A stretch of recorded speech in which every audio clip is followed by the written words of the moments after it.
missing a month with his ankle injury here. Suni Lee, Odell Beckham Jr., celebrities in the building here. Let's pick it up early in the first quarter here, Richard. That was Big Sean, by the way, just to clear that up. Brunson. Give my guy some love. Brunson, outstanding. Look, Brunson's going to do what Brunson's going to do. We already know where Phoenix is during the course of their season. We've already been established on that. OG Anunoby had one of his nights. Just impressive. Stepping up. Look, Phoenix, their season's over, but OG, like I said, he had one of his nights. Anunoby was on fire. 19 points, 7 of 7 from the field, 5 of 5 from the three-point line in the third quarter. Knicks up 17, Brian. Let's put the finishing touches on this one. You know Brunson's going to show up in the fourth quarter. That's what he does. 15 points for Brunson. And then right here, the Suns turn it over. Anunoby gets in transition, spins. Ooh, puts a little sauce on it, throws it down. Right there. Okay, look at you. I see you, Brian, with the reference. 32 points there. The Knicks get the win, 112-98 in this one. So Jalen Brunson, not the only player who needs to be in the lineup to reach the minimum game requirement for postseason awards. Just a reminder, as the season's winding down, some pretty big names that still need to lock in with a week to go. Giannis, Draymond, Kevin Durant, Jaylen Brown all need to suit up and play 20 minutes in a couple more games in order to be considered here.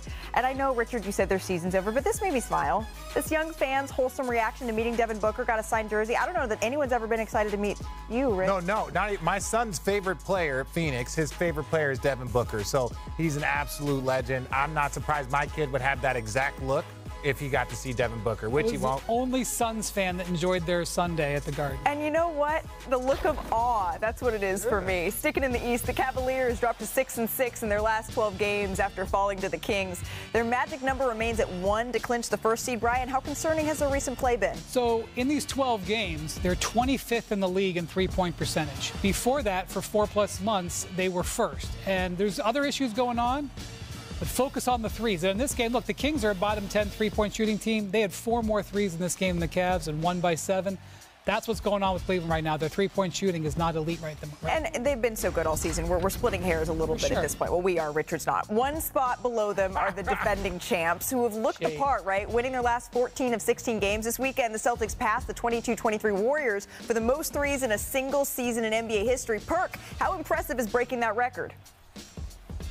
Super impressive. Matter of fact, they're the best shooting team we've ever seen. No disrespect to Clay and Steph, but when it comes to amount of shooters, three-point shooters that they have on their roster, I've never seen a team with that much depth that could shoot from the three-point line at a high level like the Boston Celtics. From the 2024 champs to the 2023 champs, Perk, they hosted the Pacers in the Mile High City here. Still no Jamal Murray in this one. First quarter, the Nuggets ahead by 6. Jokic makes the bullet pass there to Julian Strawther for the layup.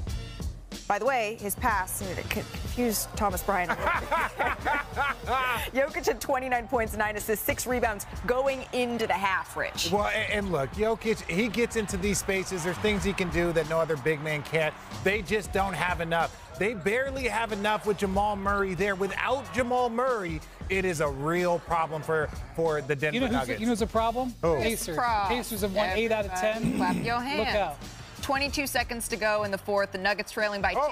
Jokic picks up his dribble, turns it over on the pass to Russell Westbrook. The Pacers go on to win, even though Jokic had 41 points, 15 rebounds, and 13 He's now averaging a 30-point triple-double. I'll take it one step farther, Brian. Nikola Jokic, he reminds us all that the lightning is coming. But since returning from injury, he's been unforgiving on the court. He's put up a nearly 40-point triple-double average, including a 61-point game. But the problem is Denver's only won 2 of his last 5 games in that span. Essentially, he's averaging a 45 triple-double, and they've lost their last 3 games here, Perk. They're on the verge of slipping into the play-in after they were the 3rd seed just a blink ago. How concerned are you about this team?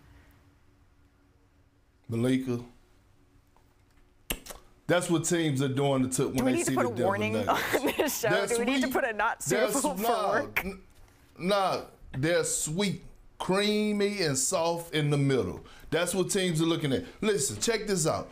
Here's the thing. They're going to score buckets. You have Nikola Jokic, who is a system in himself. He's going to be able to create and get buckets and create for others.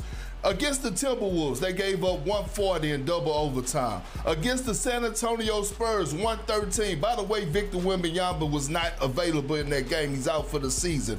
118 against the Warriors. Last night, 125. And then all of a sudden, we hear Michael Malone again go on one of these rants that he's been going on all season long about the effort, the defensive mentality is not there. Why not? Why not? That is a reflection of the coach. When you're talking about guys putting forth the effort, guys competing defensively, that means that they're not actually listening to the coach anymore. I'm not calling for Michael Malone's job, but I am calling for some type of accountability on his part. What do he needs to do? What do he need to do better to get the ears and the attention of those guys in the locker room? Because they have the athleticism on the wing position that they should be able to defend at a high level and not rank 20th in the league in defensive efficiency. They don't defend great night to night. They don't have great depth. But if they're going to do anything, it has to be with Jamal Murray. And should we just be clear about what Michael Malone said about Jamal Murray over the last couple of days? He said that this is not us being careful. He said, we're not being careful here. He is hurt. He is injured, and we're hopeful that we get him back by the playoffs. But the way he said hopeful is the way I say I'm hopeful we win the lottery. All right. That's not very good. That's not very good. Go ahead, Brian. I would just say that when they have Jamal Murray and he's hitting on all cylinders and he is playing a two-man game with Jokic, and Jokic isn't scoring 40. He's scoring 27 and getting 14 assists. That is when the Nuggets are dangerous. Right now, they are not dangerous. In this game, Christian Brown had 30 points. Jokic had 40 points. They played in Denver, and they lost. They need Jamal Murray. They do not have a margin for error like they did 2 years ago. They need Jamal Murray. If they don't have Jamal Murray, they are not going to be successful. We have a big body of work on that, and that should be what there's a big issue, even more than their seed, which is also concerning. Well, we're talking about many different things. I see Perk shaking his head. We'll get to you in a second, big fella. When you talk about big picture, small picture, big picture is that, like you said, with no Jamal Murray, there's no chance. They're a middle of the pack team. They were, I think, 10-10 to kind of start the season until mid-December, and then they took off from there. With Jamal Murray, they have a chance to be a part of that middle group.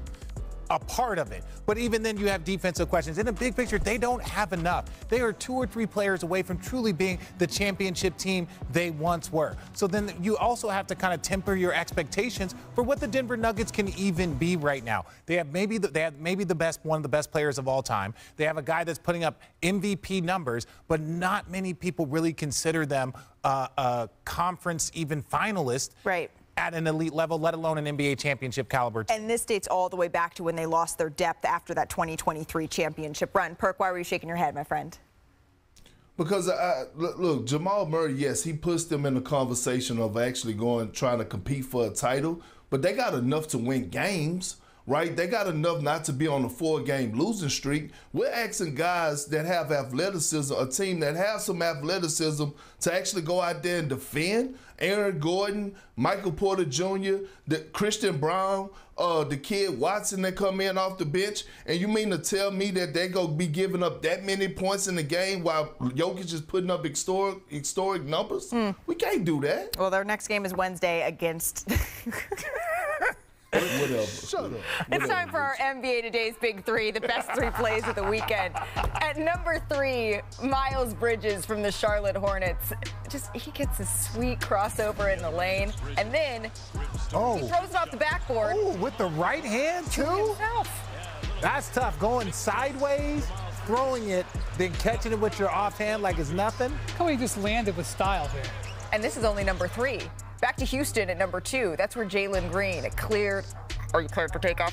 Jalen Green has been cleared for takeoff. Taking on the Thunder Friday night. The extension.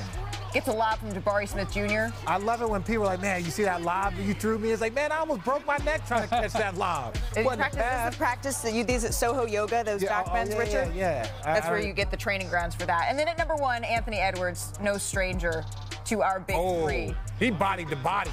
Taken over on Saturday. Let's go. That's what I like. I like a 1-2 long arm him, get to the spot before him. Adem Bona was not ready for that. Oh, no, he was. Oh, my God. Sixers almost screwed up and won that game. ESPN's Wednesday doubleheader.